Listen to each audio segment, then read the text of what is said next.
Hello friends, ओम श्री गणेशाय नमः। ओम नमः शिवाय। आप सभी का स्वागत है आपके अपने यूट्यूब चैनल पर। फ्रेंड्स, आज हम आपको इस वीडियो में बताने जा रहे हैं श्रावण मास महात्म के 10वें अध्याय की कथा के बारे में, जिसको सुनने मात्र से ही होंगी आपकी सभी मनोकामनाएं शीघ्र ही पूर्ण। फ्रेंड्स, वीडियो शुरू करने से पहले आपसे रिक्वेस्ट है, अगर आप हमारे चैनल पर नए हैं और आपने अभी तक चैनल को सब्सक्राइब नहीं किया है तो प्लीज़ सब्सक्राइब कीजिएगा चैनल को। साथ ही प्रेस कीजिएगा बेल आइकन को, जिससे नए वीडियो से रिलेटेड नोटिफिकेशन आपको तुरंत प्राप्त हो सके। और वीडियो पसंद आने पर वीडियो को लाइक और शेयर जरूर कीजिएगा, ताकि सभी भक्तों को इस वीडियो का लाभ प्राप्त हो सके। और कमेंट बॉक्स में ओम नमः शिवाय जरूर लिखिएगा। श्रावण मास महात्म सभी प्रकार के विघ्नों का नाश करने वाले तथा सारी सृष्टि का पालन करने वाले श्री गणेश जी तथा ज्ञान की दाता देवी श्री सरस्वती जी तथा सब पुराणों के कर्ता श्री व्यास जी तथा श्री गुरुदेव जी के चरण कमलों में नमस्कार करके भगवान की श्रद्धा और भक्ति रस में डूबे हुए श्रावण मास महात्म्य की कथा कहती हूँ। श्रावण मास में शनिवार को किए जाने वाले कृत्यों का वर्णन। ईश्वर बोले, हे सनत कुमार, अब मैं आपसे शनिवार व्रत की विधि का वर्णन करूंगा, जिसका अनुष्ठान करने से मंदत्व नहीं होता है। श्रावण मास में शनिवार के दिन नरसिंह, शनि तथा अंजनी पुत्र हनुमान, इन तीनों देवताओं का पूजन करना चाहिए। दीवार पर अथवा स्तंभ पर नरसिंह की सुंदर प्रतिमा बनाकर हल्दी युक्त चंदन से और नीले, लाल तथा पीले सुंदर पुष्पों से लक्ष्मी सहित जगतपति नरसिंह का भली भांति पूजन करके उन्हें खिचड़ी का नैवेद्य तथा कुंजर नामक शाक का भोग अर्पण करना चाहिए। उसी को भी स्वयं खाना चाहिए और ब्राह्मणों को भी खिलाना चाहिए। तिल का तेल तथा घृत स्नान भगवान नरसिंह को प्रिय है। शनिवार के दिन तिल सभी कार्यों के लिए प्रशस्त है। शनिवार के दिन तिल के तेल से ब्राह्मणों तथा स्वासिनी स्त्रियों को उपटन लगाना चाहिए तथा कुटुंब सहित स्वयं भी संपूर्ण शरीर में तेल लगाकर स्नान करना चाहिए तथा उड़द का भोजन ग्रहण करना चाहिए। इससे भगवान नरसिंह प्रसन्न होते हैं। इस प्रकार श्रावण मास में चारों शनिवारों में इस व्रत को करना चाहिए। जो ऐसा करता है उसके घर में स्थिर लक्ष्मी का वास होता है और धन धान्य की वृद्धि होती है। पुत्रहीन व्यक्ति पुत्र वाला हो जाता है और इस लोक में सुख भोग कर अंत में वैकुंठ प्राप्त करता है। नरसिंह जी की कृपा से मनुष्य की चारों दिशाओं में व्याप्त रहने वाली उत्तम कीर्ति होती है। हे सौम्य, मैंने आपसे नरसिंह का यह उत्तम व्रत कहा। हे सनत कुमार, अब शनि की प्रसन्नता के लिए जो करना चाहिए उसे सुनिए। एक लंगड़े ब्राह्मण और उसके अभाव में किसी ब्राह्मण के शरीर में तिल का तेल लगाकर उसे उष्ण जल से स्नान कराना चाहिए और श्रद्धा पूर्वक नरसिंह के लिए बताए गए अन्न अर्थात खिचड़ी उसे खिलानी चाहिए। उसके बाद तेल, लोहा, काला तिल, काला उड़द, काला कंबल प्रदान करना चाहिए। इसके बाद व्रती यह कहे कि मैंने यह सब शनि की प्रसन्नता के लिए किया है, शनि देव मुझ पर प्रसन्न हो। उसके बाद तिल के तेल से शनि का अभिषेक करना चाहिए। उनके पूजन में तिल तथा उड़द के अक्षत अर्थात चावल प्रशस्त माने गए हैं।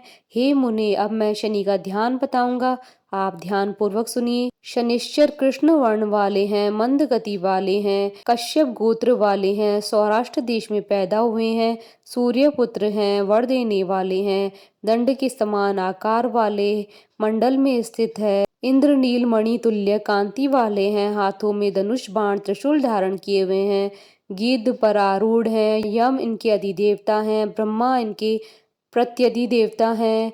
ये कस्तूरी, अंगूरू का गंध तथा गूगल का धूप ग्रहण करते हैं। इन्हें खिचड़ी प्रिय है। इस प्रकार ध्यान की विधि कही गई है। इनके पूजन के लिए लोहमयी सुंदर प्रतिमा बनानी चाहिए। हे द्विज श्रेष्ठ, इनके निमित्त की गई पूजा में कृष्ण अर्थात काली वस्तु का दान करना चाहिए। ब्राह्मण को काले रंग के 2 वस्त्र देने चाहिए और काले बछड़े सहित काली गौ प्रदान करनी चाहिए। विधि पूर्वक पूजा करके इस प्रकार प्रार्थना तथा स्तुति करनी चाहिए। आराधना से संतुष्ट होकर जिन्होंने नष्ट राज्य वाले राजा नील को उनका महान राज्य पुनः प्रदान कर दिया, वे शनिदेव मुझ पर प्रसन्न हो। नील अंजन के समान वर्ण वाले, मंद गति से चलने वाले और छाया देवी तथा सूर्य से उत्पन्न होने वाले उन शनिश्चर को मैं नमस्कार करता हूँ। मंडल की कोण में स्थित आपको नमस्कार है। पिंगल नाम वाले आप शनि को नमस्कार है। हे देवेश, मुझ दीन तथा शरणागत पर कृपा कीजिए। इस प्रकार स्तुति के द्वारा प्रार्थना करके बार बार प्रणाम करना चाहिए। 3 वर्णों ब्राह्मण, क्षत्रिय, वैश्य के लिए शनि के पूजन में शन्नो देवी इस वैदिक मंत्र का प्रयोग बताया गया है और शूद्रों के लिए पूजन में नाम मंत्र का प्रयोग बताया गया है।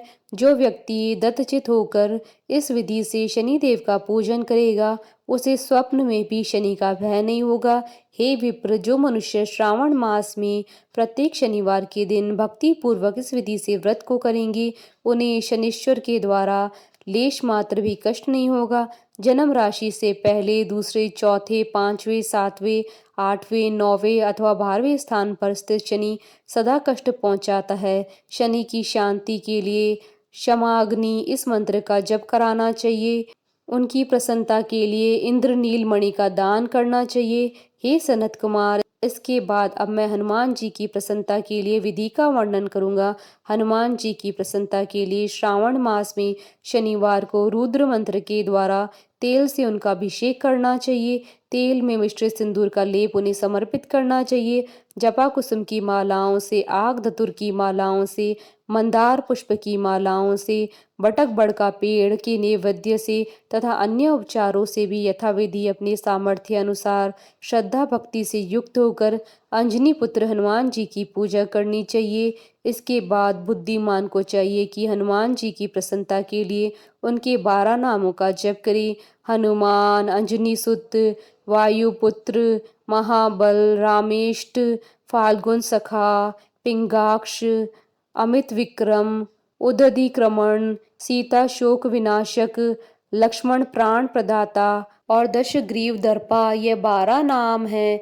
जो मनुष्य प्रातः काल उठकर इन 12 नामों को पढ़ता है, उसका अमंगल नहीं होता है और उसे सभी संपदा सुलभ प्राप्त हो जाती है। इस प्रकार श्रावण मास में शनिवार के दिन वायुपुत्र हनुमान जी की आराधना करके मनुष्य वज्र तुल्य शरीर वाला, निरोग तथा बलवान हो जाता है। अंजनी पुत्र की कृपा से वह कार्य करने में वेगवान तथा बुद्धि वैभव से युक्त हो जाता है।